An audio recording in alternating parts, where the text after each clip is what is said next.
अस्सलाम वालेकुम dear students, क्या हाल चाल है, कैसे हैं आप सब लोग। Welcome to the base academy. बच्चों, मैं हूं आपका फिजिक्स इंस्ट्रक्टर अदील अख्तर और जैसा कि हमने सिलसिला शुरू किया हुआ है, आज हम फर्स्ट ईयर फिजिक्स के चैप्टर नंबर 3 उसको डिस्कस करेंगे। कंप्लीट चैप्टर को डिस्कस करेंगे कि किस तरह से analytical short questions, analytical MCQs बनते हैं और वो जो 25% पेपर का पोर्शन एनालिटिकल क्वेश्चंस पर मुश्तमिल होगा, उसको किस तरह से आपने टैकल करना है। एग्जाम्पल्स के साथ क्वेश्चंस बनाकर देखेंगे। हम हर टॉपिक से एमसीक्यूज बाकायदा हम सॉल्व करेंगे, एनालिटिकल एमसीक्यूज, पास्ट एग्जाम से भी एमसीक्यूज लेंगे ताकि आपको आइडिया हो सके। इसके अलावा हम लॉन्ग क्वेश्चंस को भी डिस्कस करेंगे। तो बच्चों, पिछले जो 2 चैप्टर हुए हैं, चैप्टर 1 और चैप्टर 2, दोनों के लिंक, उनकी वीडियोस बन चुकी हैं, ऑलरेडी अपलोड कर दी गई हैं, तो उनके लिंक भी मैंने डिस्क्रिप्शन में डाल दिए, वहां से आप पिछली वीडियोस भी देख सकते हैं। इसके अलावा फर्स्ट ईयर फिजिक्स के जितने भी हमारे चैप्टर्स हैं, उनके कंप्लीट वीडियो लेक्चर्स अपलोड हो चुके हैं। तो एक ही प्लेलिस्ट बना दी है फर्स्ट ईयर की, उस प्लेलिस्ट का लिंक भी मैंने डिस्क्रिप्शन में दे दिया है, तो वहां से आप वो देख सकते हैं। तो चलिए, आपका टाइम ज़ाया किए बगैर चलते हैं हम कंप्यूटर स्क्रीन की तरफ और पूरे चैप्टर का एक जायजा लेते हैं, उसको डिस्कस करते हैं। जी डियर स्टूडेंट्स, तो हम लोग आ गए हैं जी कंप्यूटर स्क्रीन पर और आज हम चैप्टर नंबर 3 के लिए डिस्कस करने जा रहे हैं जी analytical questions.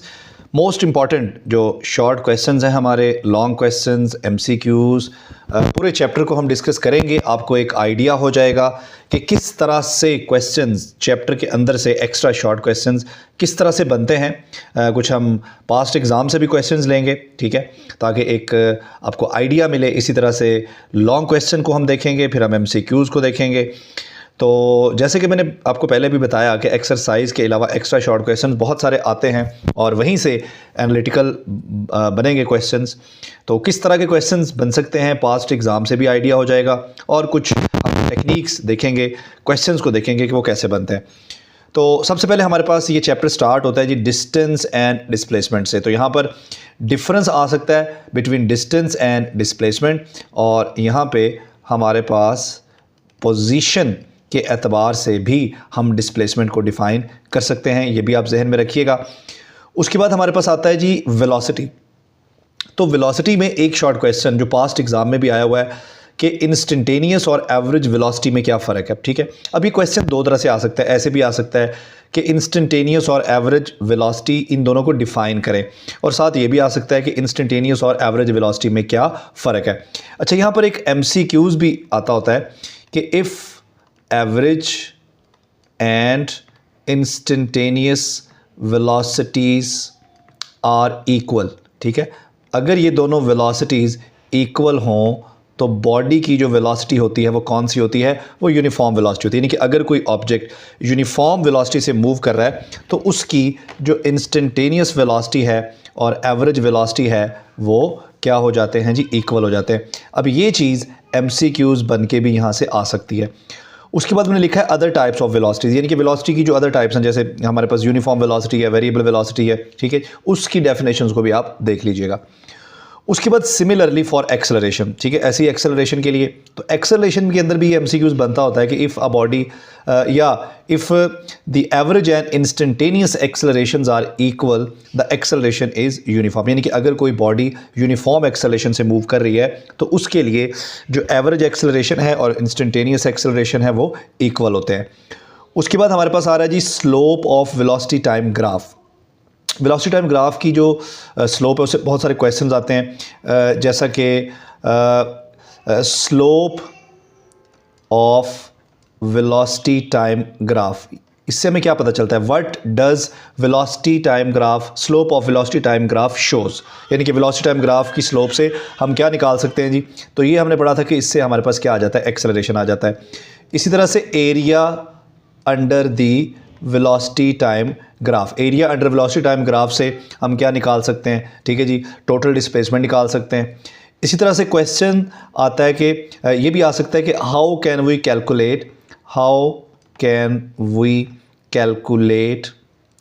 Calculate total distance travelled by the object, ठीक है। तो ये हम कैसे निकाल सकते हैं, हमने पढ़ा है कि हम area under the velocity time graph से निकाल सकते हैं। अच्छा, इस तरह के भी यहाँ से क्वेश्चन बन के आ सकते हैं। ये सारी चीज़ें जो मैंने आपके सामने अभी बयान की हैं, ये एमसीक्यूज़ बन के भी आ सकते हैं। अच्छा, इस तरह के शॉर्ट क्वेश्चंस, ठीक है जी, कि वेलोसिटी टाइम ग्राफ के अंदर आप ये शो करें जब ऑब्जेक्ट का एक्सेलरेशन 0 है तो उसका वेलोसिटी टाइम ग्राफ कैसे बनेगा, या अगर उसका एक्सेलरेशन जो है वो यूनिफॉर्म या कांस्टेंट है तो वेलोसिटी टाइम ग्राफ उसका किस तरह का बनेगा, इस तरह का बनेगा उसका वेलोसिटी टाइम ग्राफ। या अगर एक्सेलरेशन वेरिएबल है तो बताएं उसका वेलोसिटी टाइम ग्राफ कैसा बनेगा। तो इस तरह के क्वेश्चन यहाँ से बन के आ सकते हैं। उसके बाद न्यूटन लॉज की अगर बात करें तो इसमें जो न्यूटन लॉज की जो डेफिनेशन है, ठीक है जी, इनकी जो स्टेटमेंट है तीनों लॉज की वो आपने करनी है, ठीक है। इसके साथ साथ ये आता है समटाइम कि व्हाट इज़ इनर्शिया, ठीक है। इनर्शिया को आप डिफ़ाइन करें, ठीक है, और साथ इसी बेस पे आप यानी कि इनर्शिया और न्यूटन फर्स्ट लॉ जो है इसको आपस में रिलेट करें, ठीक है।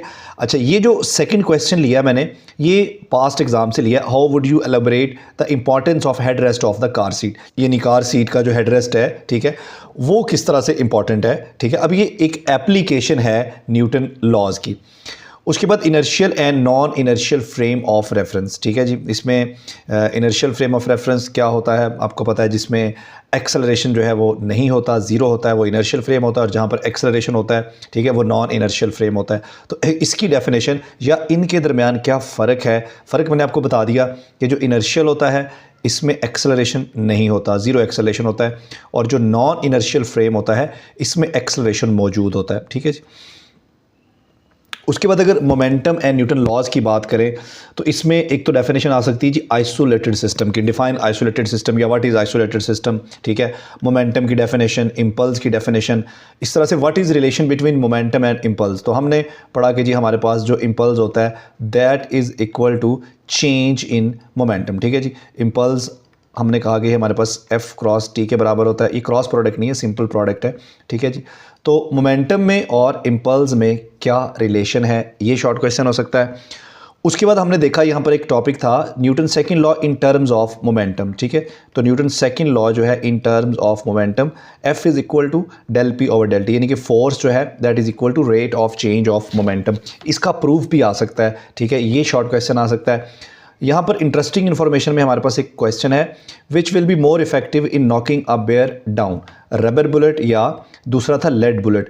रबर जो है आपको पता है कि जब ये उससे टकराएगा बेयर से तो क्या होगा, ये अपना मोमेंटम ट्रांसफ़र करेगा, लिहाजा बेयर गिर जाएगा। लेकिन जो लेड है वो उसमें से गुजर जाएगा, आर पार हो जाएगा, लिहाजा वो अपना मोमेंटम ट्रांसफ़र नहीं कर पाएगा। ये शॉर्ट क्वेश्चन आ सकता है। इसी तरह से इंटरेस्टिंग इन्फॉर्मेशन से एक और शॉर्ट क्वेश्चन है, does a moving object have impulse, क्या मूविंग ऑब्जेक्ट का भी इम्पल्स होता है, ठीक है। उसके बाद एक और शॉर्ट क्वेश्चन जो पास्ट एग्जाम में आया, what is effect on the speed of fighter plane, यानी कि एक प्लेन दूसरे प्लेन को क्या कर रहा है, चेज़ कर रहा है, उसके पीछे जा रहा है, तो जो चेज़ कर रहा है उसकी वेलोसिटी पे क्या फ़र्क पड़ेगा चेज़ करने से। उसके बाद हमारे पास आता है जी इलास्टिक एंड इनइलास्टिक कोलिजन, इन दोनों में क्या फ़र्क है, ठीक है। या खाली आ सकता है कि इलास्टिक कोलिजन को डिफ़ाइन करें, जब भी आपने उसको डिफ़ाइन करना है एग्जांपल ज़रूर देनी है। उसके बाद जो हमारे पास elastic collision in one dimension के स्पेशल केसेस है ना, 4 केसेस आपने पढ़े हैं। अब उन 4 केसेस के जो रिजल्ट्स हैं, ठीक है, उससे शॉर्ट क्वेश्चन बनाए जा सकते हैं। जैसे मैंने देखे यहाँ पर बनाया, what happens when a very heavy body collides with a lighter body at rest. अब इसके उलट भी हो सकता है, what happens when a very, ठीक है जी, यहाँ पर वेरी हैवी की बजाय क्या आ जाएगा, lighter. What happens when a lighter body collides with very heavy body at rest, ठीक है, इसके उलट भी करके शॉर्ट क्वेश्चन बन सकता है। या जो पहले 2 केस हैं उनके जो रिजल्ट हैं, ठीक है, कि एक बॉडी दूसरी बॉडी से आके कोलिजन कर रही है, ठीक है, और दूसरी जो है वो रेस्ट पे है, दोनों का मैस इक्वल है, ठीक है जी। तो बताएं कि आफ्टर कोलिजन उनकी वेलोसिटीज़ क्या होंगी। या जो रिज़ल्ट है ना, चारों जो हमारे elastic collision in one dimension वाले केसेस हैं, ठीक है, उन चारों के जो रिजल्ट्स हैं उनसे शॉर्ट क्वेश्चन बन सकते हैं। ये 2 तो मैंने आपको बना के यहाँ पर दिखा भी दिए हैं। उसके बाद हमारे पास जी रॉकेट propulsion का जो प्रिंसिपल है, what is principle of rocket propulsion, ठीक है जी, ये शॉर्ट क्वेश्चन बन के आ सकता है। प्रोजेक्टाइल मोशन की बात करें तो यहाँ पर तो बहुत सारे शॉर्ट क्वेश्चन बन सकते हैं, जैसे प्रोजेक्टाइल मोशन को डिफ़ाइन करें या उसकी जो ट्रेजेक्ट्री है उसको डिफ़ाइन करें, ठीक है जी। इसी तरह से टाइम ऑफ फ्लाइट की जस्ट डेफिनेशन। अगर तो ये क्वेश्चन शॉर्ट में आता है तो आपने डेफिनेशन करके बस फार्मूला लिख देना है, लॉन्ग में आता है तो फिर पूरा ड्राइव करना है। इसी तरह से रेंज से, हाइट से क्वेश्चन बन सकते हैं, कुछ आपकी एक्सरसाइज में भी क्वेश्चन बने हुए हैं, न्यूमेरिकल के अंदर कुछ क्वेश्चंस हैं, ठीक है जी, वहाँ से उन क्वेश्चंस को भी शॉर्ट बनाया जा सकता है। जो न्यूमेरिकल है उसको भी बाज़ का शॉर्ट क्वेश्चन बना के दे देते हैं। उसके बाद describe the horizontal and vertical motion, यानी कि हॉरिजॉन्टल मोशन जो होता है, ठीक है जी, उसमें क्या होता है, ठीक है, एक्सेलरेशन होता है या नहीं होता। हमने पढ़ा कि प्रोजेक्टाइल का जो मोशन है आमतौर पर उसके दो कंपोनेंट होते हैं, एक हमारे पास हॉरिजॉन्टल कंपोनेंट होता है और एक हमारे पास वर्टिकल कंपोनेंट। जो हॉरिजॉन्टल कंपोनेंट होता है इसके मोशन का, प्रोजेक्टाइल का, उसमें हमने देखा कि एक्सेलरेशन नहीं होता क्योंकि हम एयर फ्रिक्शन को निगलेक्ट करते हैं, ठीक है, और ग्रेविटी आपको पता है वो अलॉन्ग वाई एक्सिस होती है। अगर हम एयर फ्रिक्शन को निगलेक्ट करते हैं, ठीक है, तो क्या होता है, हमारे पास जो अलॉन्ग एक्स एक्सिस इसका मोशन है वो इनर्शियल होता है, ठीक है, यानी कि अलॉन्ग एक्स एक्सिस हम कहते हैं जी कोई फोर्स नहीं होती, एयर फ्रिक्शन को तो हमने पहले ही निगलेक्ट कर दिया है। और अगर अलॉन्ग वाई एक्सिस बात करें तो अलॉन्ग वाई एक्सिस जो है वो हमारे पास चूंकि एक्सेलरेशन होता है ड्यू टू ग्रेविटी, लिहाजा अलॉन्ग वाई एक्सिस जो इसका मोशन होता है वो इनर्शियल नहीं होता बल्कि नॉन इनर्शियल होता है क्योंकि एक्सेलरेशन मौजूद होता है, एक्सेलरेशन ऑफ ग्रेविटी। उसके बाद नीचे क्वेश्चन है जी, which component of velocity does not change during projectile motion, projectile motion में के दौरान कौन सा कंपोनेंट है वेलोसिटी का जो कांस्टेंट रहता है। तो हमने देखा कि यहाँ पर इसके मोशन के दो कंपोनेंट्स हैं, एक एक्स कंपोनेंट, वाई कंपोनेंट, यानी कि हॉरिजॉन्टल कंपोनेंट, वर्टिकल कंपोनेंट। तो जो हॉरिजॉन्टल कंपोनेंट है इसमें एक्सेलरेशन जीरो होता है, इसका मतलब है कि जो वेलोसिटी है अलॉन्ग एक्स एक्सिस वो चेंज नहीं होती, वो कांस्टेंट होती है ड्यूरिंग प्रोजेक्टाइल मोशन। लेकिन यहाँ पर कंडीशन हम ये लगाते हैं कि जी एयर फ्रिक्शन को आप निगलेक्ट कर दें। उसके बाद एप्लीकेशंस ऑफ बैलिस्टिक मिसाइल, ये भी शॉर्ट क्वेश्चन यहाँ से भी बनाया जा सकता है, ठीक है जी।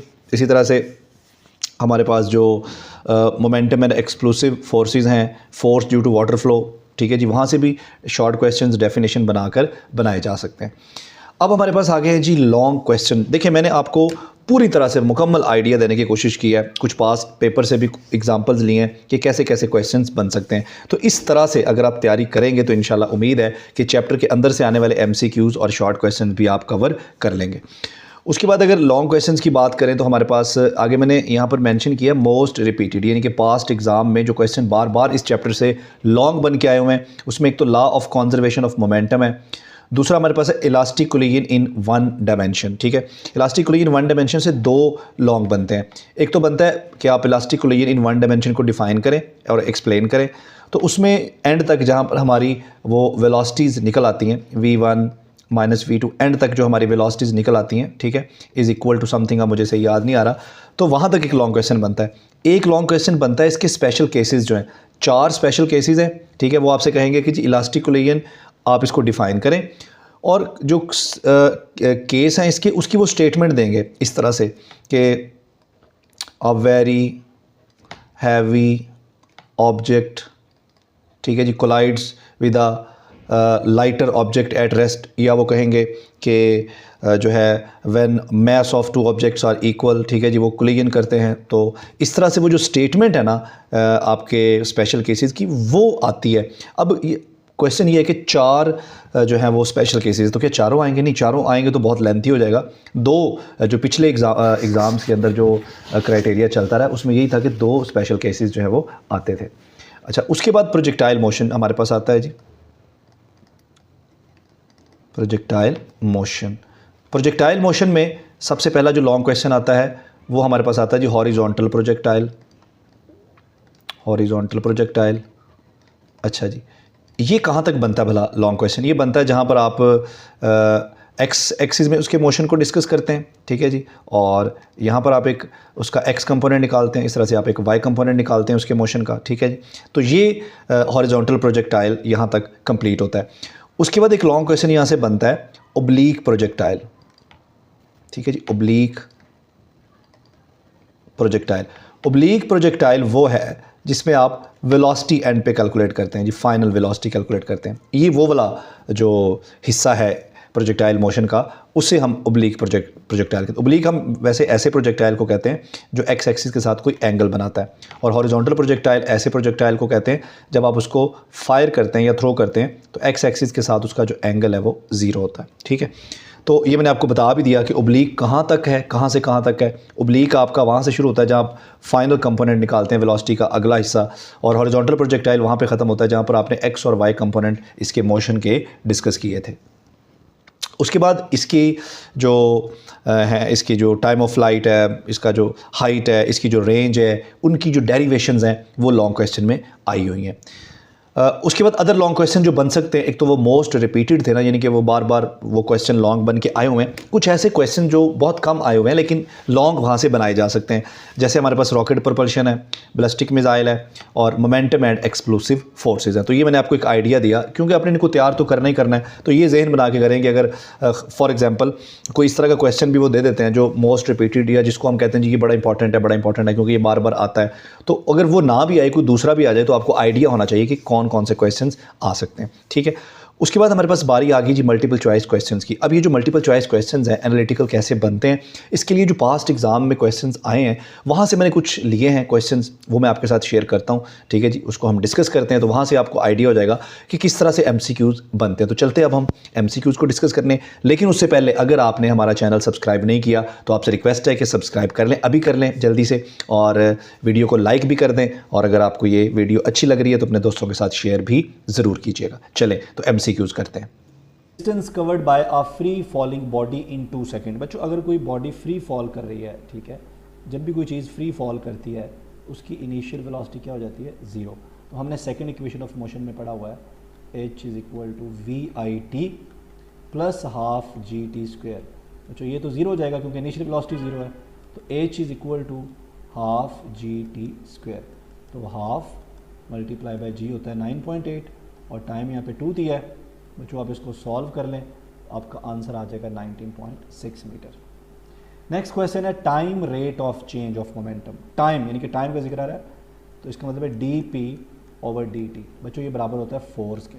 लेकिन अगर खाली ये आ जाए कि चेंज ऑफ मोमेंटम, टाइम का जिक्र ना हो, रेट ऑफ चेंज का जिक्र ना हो, खाली चेंज इन मोमेंटम, तो बच्चों जो खाली चेंज इन मोमेंटम है ना, वो किसके बराबर होता है, वो इम्पल्स के बराबर होता है। याद रखना आपने, खाली मोमेंटम में चेंज इम्पल्स के बराबर है, लेकिन rate of change of momentum अगर टाइम के साथ चेंज हो रहा है तो फिर वो अप्लाइड फोर्स के बराबर होगा।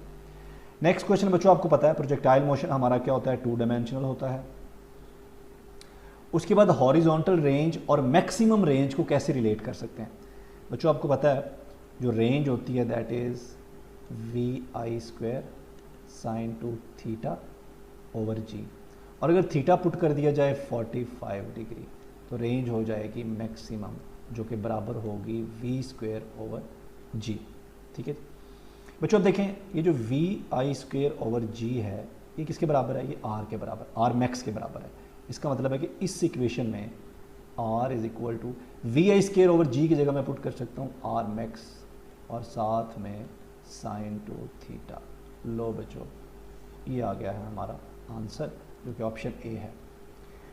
नेक्स्ट हमारे पास है the horizontal component of velocity of projectile. बच्चों आपने याद रखना है, ये देखें जब एक प्रोजेक्टाइल मूव कर रहा होता है यूं करके, तो बच्चों उसकी 2 वेलोसिटीज़ होती हैं, एक हॉरिजॉन्टल वेलोसिटी होती है Vx और एक वर्टिकल वेलोसिटी होती है दैट इज़ Vy। ठीक है बच्चों, हॉरिजॉन्टल वेलोसिटी जो है पूरी फ्लाइट में ये नॉन ज़ीरो होती है और हमेशा कांस्टेंट रहती है, लेकिन जो वर्टिकल कंपोनेंट है वेलोसिटी का, जब आप यहाँ पे पहुँचते हैं मैक्सिमम हाइट पे, तो यहाँ पे जाके Vy क्या हो जाता है, 0 हो जाता है। ठीक है, उसके बाद जब आप यहाँ से आगे जाते हैं नीचे की तरफ, तो Vy जो है बच्चों इसकी डायरेक्शन वही हो जाती है जो G की है, G और Vy जो है ये पैरेलल हो जाते हैं। लेकिन इस पॉइंट से पहले यहाँ से लेकर बच्चों यहाँ तक, ठीक है, Vy जो है इसके दरमियान और G के दरमियान जो एंगल होता है वो 180 होता है। ठीक है, लेकिन Vx इस पूरी फ्लाइट में आप देखें Vx जो है वो हमेशा एक तो कांस्टेंट रहेगी, ठीक है, दूसरा वो G के साथ हमेशा क्या रहेगी बच्चों, परपेंडिकुलर। Vx जो है वो G के साथ हमेशा परपेंडिकुलर है, लेकिन Vx कभी चेंज नहीं होती, हमेशा कांस्टेंट रहती है, सेम रहती है। लेकिन Vy जो है यहाँ पे मैक्सिमम होती है, जब आप ऊपर को जाते हैं तो कम होना शुरू हो जाती है, कम होते होते यहाँ पे जाके जहाँ पर हाइट मैक्सिमम होती है वहाँ पे जाके Vy 0 हो जाती है। उसके बाद अगेन Vy बढ़ना शुरू हो जाती है, और जब आप टच करते हैं ग्राउंड को तो इसकी वैल्यू दोबारा से मैक्सिमम हो जाती है। तो इसका मतलब है कि Vy जो है ये चेंज होती रहती है पॉइंट टू पॉइंट, लेकिन Vx हमेशा कांस्टेंट रहती है। अच्छा ये देखें जी, a ball is thrown up with 20 metre per second. Vi जो है बच्चों ये 20 मीटर पर सेकेंड है और थीटा जो है वो 60 डिग्री है। The velocity of the ball eight top position पे अभी अभी मैंने बनाया है यहाँ पे, आपको याद होगा बच्चों, टॉप पोजीशन पे, यानी कि यहाँ पे हमने इसकी फाइनल वेलोसिटी बतानी है बच्चों। फाइनल वेलोसिटी जो होती है that is V F X square plus V F Y square. बच्चों इस पॉइंट पे आपको पता है कि जो वर्टिकल कंपोनेंट है वो ज़ीरो हो जाता है, सो ये ज़ीरो हो जाएगा, हमारे पास फाइनल वेलोसिटी आ जाएगी सिर्फ वी एफ एक्स का स्क्वायर, स्क्वायर रूट कैंसिल हो जाएगा, हमारे पास बचेगा वी एफ एक्स जो कि बराबर होगा वी एफ कॉस थीटा। तो बच्चों वी एफ बराबर है, आपको पता है कि एक्स कंपोनेंट जो होता है वेलोसिटी का वो सेम होता है, इसलिए जो फाइनल होगी, ये देखें जो फाइनल होगी वही इनिशियल होगी, तो V F is equal to V I cos theta. तो वी आई की जगह पुट कर दें बच्चों 20 और कॉस 60, तो बच्चों 20 मल्टीप्लाई बाय कॉस 60 जो होता है ये 1/2 होता है, तो आंसर क्या आ गया 10, ये आंसर आ गया बच्चों। नेक्स्ट हमारे पास है इफ़ द प्रोजेक्टाइल मोशन, अच्छा in the projectile motion the vertical component of velocity, अभी डिस्कस किया पीछे हमने, ये चेंज होता रहता है। क्वेश्चन 28 है बच्चों, when projectile reach at maximum height, vertical component क्या हो जाता है 0, ये डिस्कस हो गया। द रेंज ऑफ प्रोजेक्टाइल, हमने ये पढ़ा है कि अगर हम 45 डिग्री में सेम वही एंगल ऐड करें और उसी को ही माइनस करें तो उन दोनों वैल्यूज़ पे जो रेंज है वो सेम आएगी, ठीक है। तो बच्चों इस पेयर में से तलाश करें किस पेयर पर रेंज सेम होगी। तो देखें 45 में अगर मैं 10 जमा करूं और 10 ही माइनस करूं तो मेरे पास ये आंसर आ रहा है जी 55 और 35। तो बच्चों ये वाला पेयर जो है ये ठीक है।